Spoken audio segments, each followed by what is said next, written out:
Bicentenaire, bicentenaire de Baudelaire. Soyons sérieux. Mais moi, ça m'en remue profond. Pourquoi ça me remue profond, cette histoire de Baudelaire? C'est que Rabelais, Baudelaire, Proust, c'est la matière même de notre langue. Après, ça part dans tous les sens. Madame de Sévigné, Bossuet, Saint-Simon, etc. Puis, une fois que tu as pris un petit fil, tu recontinues tous les autres. Ça, il n'y a pas une obligation. Et puis, la foudre, Rimbaud, mais qu'est-ce que serait...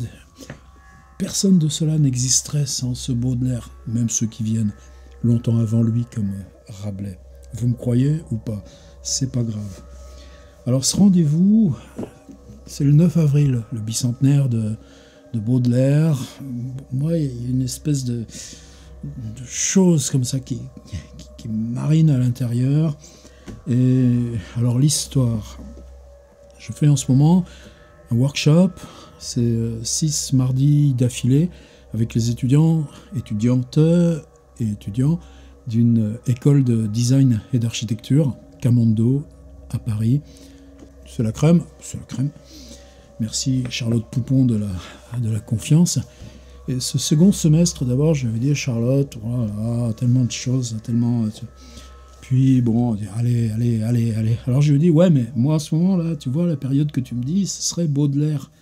Et Baudelaire, ça tombe, elle est juste en dessous, l'école Camondo. C'est-à-dire, tu montes, il y a un escalier, un ascenseur qui grimpe jusqu'au 6e étage, là, parce que c'est un bâtiment en face, la Fondation Cartier, très étroit. Eh bien, on la voit. On voit Joseph Kessel, on voit Maupassant, on voit Christophe Darcos, on voit Beckett, on voit Duras, on voit Cortázar, et juste au fond, là, juste avant la tour, on voit Baudelaire. Il n'y a que Tristan de Sarah qu'on voit plus, parce que c'est juste une dalle avec l'herbe sauvage. Alors, pourquoi je raconte ça? Avec ces étudiants, je m'étais dit, on va faire un parcours Baudelaire, et puis on fera une clôture même là sur sa tombe, pourquoi pas. Covid oblige, ça va sans doute changer un peu la donne. Bon, mais je m'étais dit, cette réflexion, là, ce mode de se dire, et si on aborde Baudelaire, j'allais dire crayon à la main, c'est une figure, d'autres diraient de la plume, bon, laissons tomber tout ça. Mais si on abordait Baudelaire par la pratique, par ce qu'il représente au présent, parce que les fissures qu'il a inaugurées, en particulier le peintre de la vie moderne, eh bien, c'est ce qui fabrique notre présent. Et ce qu'il fabrique aussi dans le rapport à la ville. Et puis, ces choses-là, c'est Walter Benjamin qui, peut-être le plus, a contribué à nous les ouvrir, en particulier avec Paris, capitale du 19e siècle, et puis les textes sur Baudelaire, qui en sont cette espèce à la fois de noyau, à la fois de conclusion. Et là, pour moi, c'est un boulot important de réveiller tout ça. Alors je m'étais dit, bon, d'un côté, j'ai ce travail avec les étudiants, de l'autre côté, là, sur le site, on va inventer d'autres choses. Et pour l'instant, ça marche de façon séparée. Et puis là, tout d'un coup, aujourd'hui, donc là, pour nous, sur le site, c'est la cinquième proposition.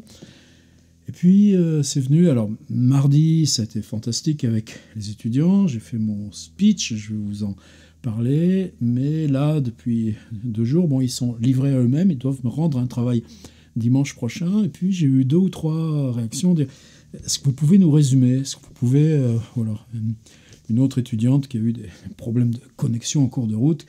Bon, ok, alors j'ai dit, je résume, et alors j'avais tout de suite un autre obstacle. Eux, ils sont à Paris. Et même si leur temps est limité, les études, les déplacements, etc., je dis, ouais, mais même si c'est une demi-heure, 30, 40 minutes, il y a 30 endroits, tu peux en trouver un qui soit sur ta route. Tu peux faire une balade qui t'amène à tel endroit. Mais nous, là, le grand web, ça vient de tous les pays. Il y a du Québec, il y a du Portugal, il y a du Tel Aviv, Bon, c'est plus compliqué. Ouais, mais on a d'autres outils aussi. On a Google Street View, puis on a probablement tout un chacun. Même moi qui ne vais plus beaucoup à Paris par la force des choses, on a des souvenirs, ça peut suffire. Et cette interface-là, par exemple, Tiens, je parlais de Tel Aviv. Quand j'étais à Cergy, l'école d'art, il y a 2 ans, 3 ans, on avait reçu un groupe de l'école d'art Shankar à Tel Aviv. Et on avait fait une déambulation, justement, benjaminienne, baudelairienne. Je voulais qu'on partage ça ensemble. Les passages parisiens, passage Verdot, passage du Panorama, etc. Et on était tombé rue du Faubourg-Montmartre. J'ai voulu les faire entrer dans la cour du Bouillon Chartier, parce que le Bouillon Chartier, c'est là où tous ces gars venaient bouffer à pas cher, avec les restes des différents restos autour. Et puis là, au 32 rue Faubourg-Montmartre, eh bien, c'est la chambre où est mort Lautréamont. On rentre dans la cour, et là, ce que je vois, c'est que quelqu'un avait dévissé la plaque. Ici a vécu Isidore Ducasse, comte de Lautréamont. Puis là, tout d'un coup, ça te mâche. Eh bien voilà, c'est ça l'exercice que je voulais proposer. Alors, on s'explique. Donc, je vais jouer des 2 casquettes à la fois.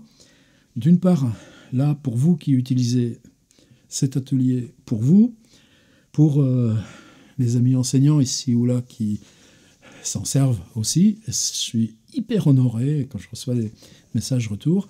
Et puis en même temps, pour les étudiants qui en ont besoin, aucune obligation, eh bien, ça vous fera un petit brief sur ce que je vous demande. Et je garderai toujours la petite case « Qu'est-ce que je leur dis ?» pour qu'ils puissent rattraper ce qui s'est dit mardi et qui était hyper dense. Alors pourquoi c'était hyper dense? Là, je suis un petit peu, faut que je choisisse mon axe de départ. Je prends l'axe de départ principal. C'est-à-dire Baudelaire, évidemment, qu'est-ce que c'est? C'est la fulguration, c'est les fleurs du mal. Mais dans les fleurs du mal, si je prends ouverture des tableaux parisiens et que je prends le 2e poème qui s'appelle « Le soleil », le long du vieux faubourg où pendent aux masures les persiennes abris des secrètes luxures, quand le soleil cruel frappe à traits redoublés sur la ville et les champs, sur les toits et les blés, je vais m'exercer seul à ma fantasque escrime, flairant dans tous les coins les hasards de la rime, trébuchant sur les mots comme sur les pavés, heurtant parfois des vers depuis longtemps rêvés. C'est ces 3 vers-là qui m'intéressent, c'est-à-dire flairant dans tous les coins. C'est poétique, le mot coin. C'est poétique, le mot flairer, comme un chien, flairant dans tous les coins. Ben, cette brutalité, ça, c'est Baudelaire. Les hasards de la rime. On s'en fout de la rime, c'est pas la question. Ben justement, il l'amorce. Mais trébuchant sur les mots comme sur des pavés. Eh ben, trébuchant sur les mots, ok, t'es dans un hémistiche hyper classique, mais comme sur les pavés. Ah, tiens, où il est le trébuchement? Bah, tu trébuches dans le début du vers et tu te casses bien la gueule dans la 2e moitié. Et puis, heurtant parfois des vers depuis longtemps rêvés, ces immenses alexandrins sans ponctuation de Baudelaire, mais ça veut dire quoi? Bah, c'est pour ça que parallèlement, nous, là, on travaille sur écrire en marchant. Et Baudelaire, c'est qui poussait le jeu loin. Ne pas avoir de table dans son appartement, dans sa chambre, pour ne pas être tenté de s'asseoir et d'aller écrire dans la rue. À où on va avec ça? Eh bien, que nous, pour comprendre ces fulgurations, pour comprendre ces questions-là qui sont de corps, etc., ben évidemment, il y a ceux qui nous aident à le recontextualiser. Walter Benjamin, certainement, mais d'un autre côté, celui qui a fait l'édition Pléiade, Claude Pichois, disparu, un grand bonhomme. Et je ne sais pas de quand date cette biographie Julliard, 1987, vous vous rendez compte? Elle a bientôt 30 ans, un peu plus de 30 ans, mais est-ce qu'il y en a eu d'autres depuis? Je ne sais pas, je n'ai pas trop surveillé. Il y a beaucoup de choses qui vont vous ramener Baudelaire dans le vulgaire. On voit ça en ce moment là, dans les tables des FNAC et des gares, un Baudelaire en argot. Bah, à chaque fois, je te pisserai sur ces bouquins, là, mais c'est pas la question. Bon, en tout cas, la biographie de Pichois, pourquoi? Bah, tout simplement parce qu'une fois que tu as fait l'enquête, que tu as rétabli les faits, etc., bah, le mystère, il reste là, et c'est ce qui permet de la traverser. Or, Pichois, c'est en même temps un écosystème. C'est ça aussi, peut-être, qui est intéressant et qui lui donne cette force-là. C'est-à-dire qu'il y a la biographie, il y a l'œuvre de Baudelaire. Les fleurs du mal chez Corty par Pichois. Et puis d'un autre côté, il y a plein de bouquins. Par exemple, celui-ci, c'est uniquement un livre d'images de l'époque. Mais c'est précisément là, allez, je redis ma petite histoire, Baudelaire. Toujours un mail intermédiaire parce qu'il paraît qu'il y a un quarto Baudelaire qui va bientôt sortir, Baudelaire. Et dans le quarto, tout d'un coup, c'est sur mon blog. Sur mon blog, il y avait une image. Et ces braves gens, Baudelaire, dans le summum le plus officiel, rétribué de l'édition, ils disaient, mais c'est quoi cette photo? C'est quoi cette photo? Et ouais, c'est la seule photo connue où on aperçoit la mère de Charles Baudelaire dans sa maison à Honfleur. Alors il y a des photos postérieures de la maison, qui ensuite est devenue la morgue d'un hôpital, ensuite qui a été évidemment démolie depuis, mais le paradoxe étant que sur cette photo où on aperçoit pour de vrai la mère de Charles Baudelaire, qui a une telle importance dans toute sa biographie, ses correspondances, etc., eh bien, évidemment, la résolution fait que si vous agrandissez, il n'y a pas de visage. Alors, moi, c'était là-dessus que j'avais fait mon petit billet de blog. Puis alors, tout d'un coup, tu dis à ces gens pour lesquels j'ai une grande estime, de toute façon, c'est pas la question, eh bien, voilà la source de mon image. Puis eux, par contre, ils donnent pas la source. Collection privée. Cette image doit être quelque part. J'ai un monsieur qui thésaurise et qui spécule, qui l'a dans son coffre-fort. Des fois, on en a marre, mais bon, c'est pas le propos aujourd'hui. Puis s'il y a des étudiants qui écoutent, il faut qu'on aille vite. Alors, Claude Pichois, il a aussi produit un dictionnaire Baudelaire. Alors, la biographie, je pense qu'il y a quelques-uns parmi vous qui l'ont chez eux. Dictionnaire Baudelaire, est-ce que vous l'avez? Édition du Hérault, 2002. C'est ça aussi, nous, la passion à la littérature, l'ambivalence. Les choses les plus précieuses, les choses qui nous émeuvent le plus, on les garde parce qu'elles sont rares, quoi.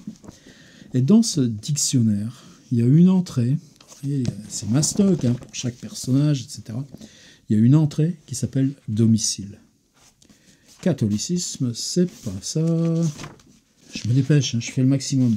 Démocratie, De Quincey, Marceline Desbordes-Valmore, c'est pas n'importe qui ça, n'est-ce pas? Et pourtant, on n'est pas dans un univers très féminin, surtout quand on lit Fusée, mon cœur mis à nu. Aïe, aïe, aïe. Les choses qui vieillissent. Maxime Ducamp, Gustave Doré, domicile. Et là, alors, j'ai fait un scan. C'est ce que j'ai donné aux étudiants de Camando. Une page, 2 pages et 3 lignes en haut.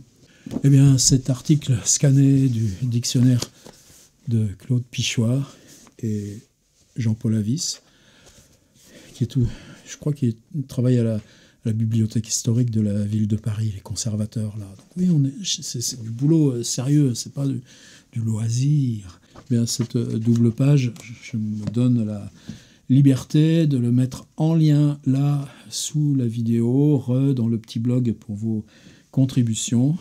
Et puis, c'est ça le premier point de départ, y compris pour les étudiants. Et donc, pour les étudiants, je reprends, je simplifie.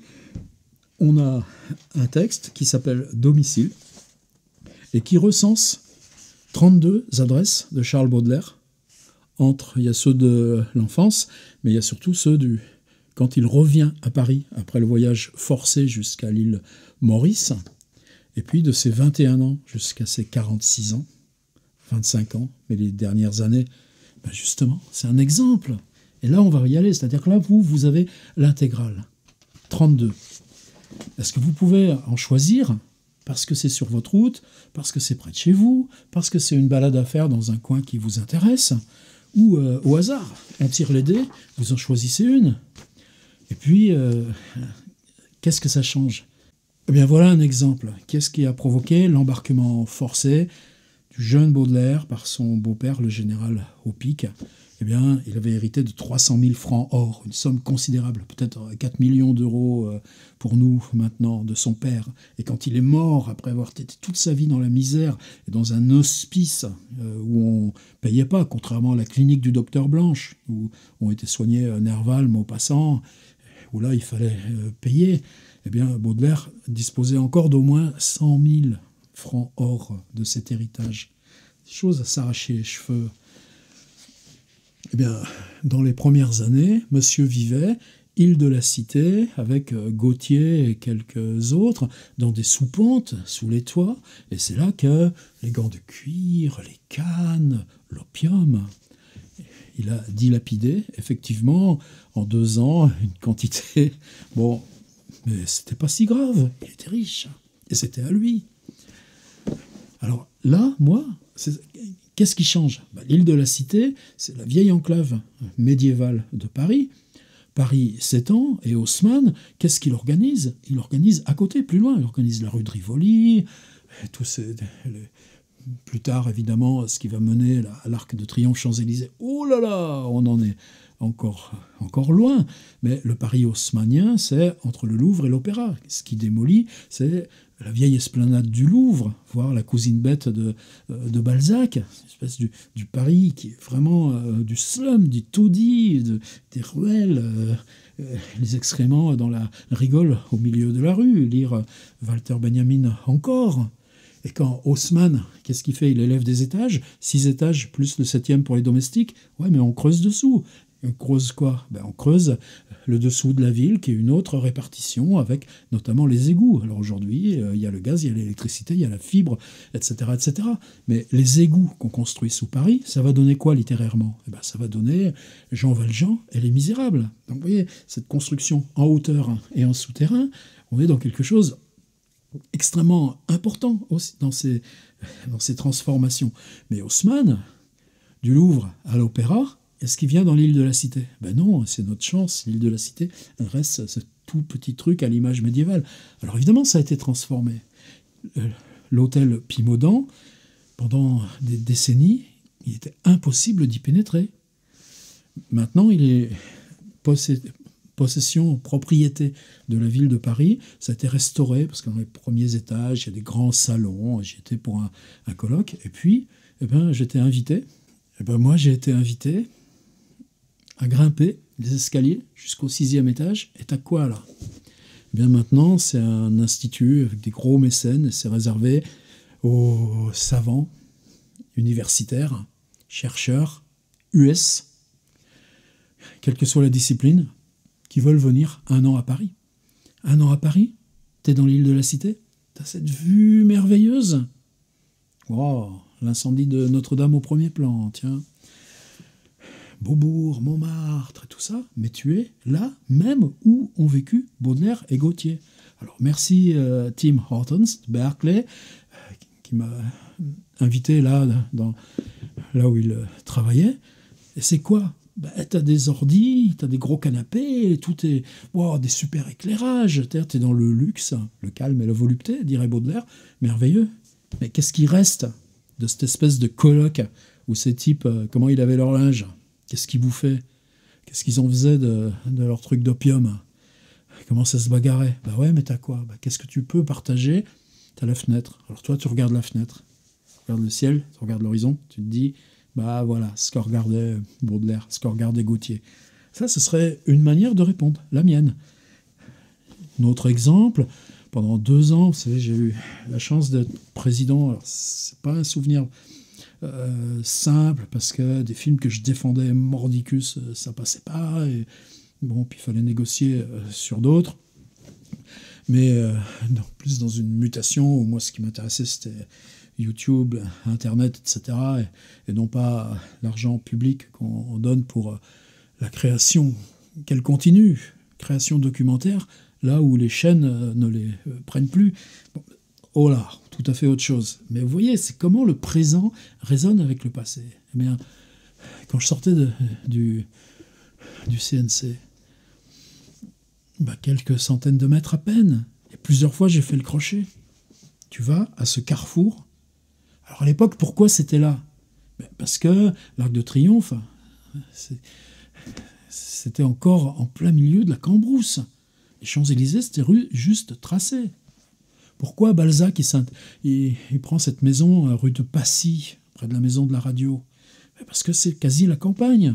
Pourquoi la clinique du docteur Blanche, avec Nerval et ce Blanche qui traite les aliénés avec des baignoires, avec juste le cou et les 2 mains qui passent, et puis dans l'eau tiède, au bout de 3 jours, oula, c'est bon, ils sont calmés. Eh bien, c'est là aussi, juste en dessous de la maison de Balzac, près de la maison de la radio, où il y a l'ambassade de Turquie maintenant. Ben, parce qu'on est dans une frange de la ville. Et donc cet hospice où le pauvre Balzac, après ses AVC dus à la syphilis, est totalement paralysé, il n'arrive plus qu'à dire qu'un seul mot. Vous savez, c'est le légendaire crénon, crénon, il est parfaitement conscient. Plus aucune possibilité de s'exprimer en dehors du crénon. Eh bien, quand tu vas dans ce carrefour d'aujourd'hui, la ville d'aujourd'hui, les appartements, les immeubles, tout a été construit, était là où il est mort. C'est aussi fort que le cimetière. Et là, moi, c'est ce que je voulais qu'on fasse. Alors, par exemple, dans ces 32 pioles de Baudelaire à Paris, je crois que c'est vers la rue du Caire, là, entre la rue du Faubourg-Saint-Denis, derrière les Halles, je me souviens d'un tout petit passage, là, et puis là, alors c'est resté un espèce de gourbi, moitié hôtel, puis tu as une plaque, ici a vécu Charles Baudelaire, pendant un an et demi. Mais t'en as d'autres, c'est vers l'Opéra. Alors, qu'est-ce qu'il habitait ? Pareil, c'était pas une jolie chambre, mais là maintenant c'est devenu un grand hôtel de luxe avec des boutiques de luxe. Eh bien oui, mais c'est ça la question, et c'est là où je vais finir sur Charles Perec et je vous embête plus. Si on travaille là, c'est-à-dire si on se pose 40 minutes et qu'on décrit les signes, etc. Mais qu'est-ce qui reste du 19e ? C'est pas la question, c'est pas d'aller faire une fiction d'archéologie urbaine. Mais les fantômes, ils sont là. Et les fantômes, ils sont où ? Ils sont même dans le déploiement du luxe, ils sont même dans les bagnoles, ils sont même dans le bruit. Et à travailler le présent, et c'est pour ça que je vais finir sur Georges Perec et la rue Villain, même là, le 46 avenue de l'Opéra, où plus rien n'existe du contexte où vivait Baudelaire, bien on peut, nous, faire le truc. Et la chance que j'ai, c'est que, pareil, hop là, ma petite case étudiant, ils sont 18. Ça veut dire que sur les 32 chambres, plus la tombe, parce que c'est tout près, on va avoir 18 textes différents sur les lieux de Baudelaire dans cette conjonction du présent et du passé. Et je leur ai dit, on ne fait pas un atelier d'écriture. On fait une recherche, on fait une création, parce que ce truc-là, je ne l'ai jamais vu nulle part. Alors là, nous aussi, le blog, on peut y mettre notre grain de sel. Je suis pas loin d'être au bout. Sur ces intérieurs de chambre, je n'ai pas envie trop, alors je vous répète, l'important c'est ce document, parce que je ne l'avais jamais vu ailleurs, enfin je ne l'ai jamais vu ailleurs que dans ce dictionnaire, sous cette forme globale. Il y a, dans les petits poèmes en prose, je prends plutôt Fusée. Dans Fusée, il y a, je crois que c'est la 21, si je ne me trompe pas. Il faut que je la chercher. Fusée 21.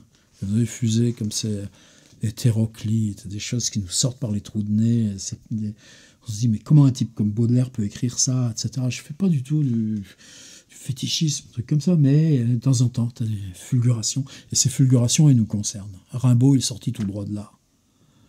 Même s'il n'avait pas lu, probablement, Fusée, mon cœur mis à nu. Étude de la grande maladie de l'horreur du domicile. Raison de la maladie. Accroissement progressif de la maladie. Étude de la grande maladie de l'horreur du domicile. Comme il fait ses alexandrins, t'as pas de ponctuation à l'intérieur. Raison de la maladie. Phrase nominale, t'as pas de verbe. D'ailleurs, nulle part dans le passage, c'est des notes. Accroissement progressif de la maladie. Ça veut dire que tu as 32 chambres, mais de chambre en chambre, ta détestation de l'idée de domicile, elle grandit. Pourquoi tu déménages tout le temps dans la ville ? Il y a des raisons objectives. C'est pas si simple. Il y a aussi ça. Il y a l'horreur.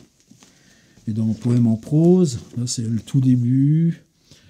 1, 2, 3, 4, 5, 6. La chambre double, c'est le 5. La chambre double, c'est justement un rêve d'intérieur. Et tu y es bien dans ton appart. Et puis tu te réveilles. Et quand tu te réveilles, horreur. Je me souviens, oui, ce taudis, ce séjour de l'éternel ennui est bien le mien. Voici les meubles sots, poudreux et cornés. La cheminée sans flamme et sans braise, souillée de crachats, les tristes fenêtres où la pluie a tracé des sillons dans la poussière, les manuscrits raturés ou incomplets, l'almanach où le crayon a marqué les dates sinistres. Et ce parfum d'un autre monde dont Je m'enivrais avec une sensibilité perfectionnée, hélas. Il est remplacé par une fétide odeur de tabac mêlée à je ne sais quelle nauséabonde moisissure. On respire ici, maintenant, le ranci de la désolation. Dans ce monde étroit, mais si plein de dégoût, un seul objet connu me sourit, la fiole de laudanum, une vieille et terrible amie, comme toutes les amies, hélas, féconde en caresses et en traîtrise. Alors, ce texte, évidemment, est canonique, mais nous, là, c'est pas les intérieurs. Alors, pour finir, mon Georges Perec. Alors, je fais juste encore un dernier truc avant qu'on aborde le pourquoi, le comment. Enfin, le comment, maintenant qu'on a le pourquoi. Mes étudiants Camondo, ouais, ok, vous avez jusqu'à dimanche, lundi, trouvez 3 quarts d'heure, 40 minutes. C'est sur votre chemin. Même là, aller te planter 3 minutes devant une porte, qu'est-ce que tu vas faire? Si tu restes 3 minutes, tu vas décrire le bouton de la porte? Eh ben vas-y. Tu vas décrire le seuil de la porte? Ben vas-y. Alors, est-ce que moi, je déborde sur mes... Ouais, moi, pour mon boulot sur Jimi Hendrix, je suis allé à New York. Tu vas faire quoi à New York? Ben, tu vas sur le seuil du magasin de guitare qui était le sien tout le temps, un seul. Et puis, tu regardes le seuil. Puis tu vas devant le Chelsea Hotel. Et devant le Chelsea Hotel, c'est là que Devon Wilson, après la mort de Hendrix, elle s'est défenestrée. Alors, suicide, on l'a poussé, overdose, on ne saura pas. Mais toi, moi, je suis sur le trottoir et je décris le trottoir. Alors, je ne veux pas imposer mes manières. Mais je veux que ce champ de recherche, par contre, j'ai le droit de dire quoi? J'ai le droit de dire, avec Walter Benjamin, avec tant d'autres, avec le paysan de Paris, d'Aragon, on est dans le même champ, avec Marcel Proust, sur les pavés de la cour de Guermantes, maintenant l'école des beaux-arts de Paris. Eh bien, je sais que ça, cette relation au sol, à la porte, au seuil, au bouton de porte, aux fenêtres, au ciel, quand tu es à l'hôtel Pimodan et dans ce truc devenu hyper luxueux pour les big universitaires US, tu vois le ciel, ben, il te reste le ciel. Et ça n'empêche pas d'être copain avec Tim et fraternel. C'est pas lui que j'en veux. Au contraire, il est celui qui m'a ouvert la porte. Viens, je t'emmène chez Baudelaire. Alors, il y a 32 adresses. Donc, fastoche. Et vous n'êtes pas à Paris? Puisque vous êtes là sur les internets, bah, Google Street View. Et Google Street View, vous savez que ça avait une petite horloge. En général, ça commence 2010, 2012, puis il y a 6, 7, suivant les passages des Google Cars. Ben, vous remontez, vous savez, vous cliquez sur l'image, tchac, c'est la grande image prise en 2012 ou en 2014 qui s'affiche. Ben, si vous reculez jusqu'en 2010, qu'est-ce qui vous empêche de reculer jusqu'à 1850? On peut essayer ça. Déjà, ça va faire des choses. Ou vos souvenirs de Paris. Ou Alors pourquoi mon Pérec? Ben, parce que c'est ça la boîte à outils. Et là, avec les étudiants, donc toujours pareil, dans le résumé, moi, il y a d'une part ce qu'on est en train de faire sur Baudelaire, et ça m'intéresse directement ce que vous allez ramener. Alors, j'en parle pas sur le blog, aux étudiants, je leur ai dit aussi, si vous avez envie de faire 10 photos, là, du lieu, vous faites les 10 photos, et ça me convient. Si vous avez envie de vous mettre là, d'appuyer sur dictaphone, puis de dire pendant 20 ou 40 minutes, qu'est-ce que vous voyez, qu'est-ce que vous entendez, à quoi vous pensez, eh bien, on collecte les fichiers MP3. Si c'est une vidéo, si c'est dire, ok, j'ai vu l'endroit, maintenant je me recule de 30 mètres, je prends ma vidéo, horizontale, merci, et vous approchez, vous faites les 30 mètres en plan fixe, en essayant de ne pas trop basjourner. Eh bien, c'est aussi une réponse.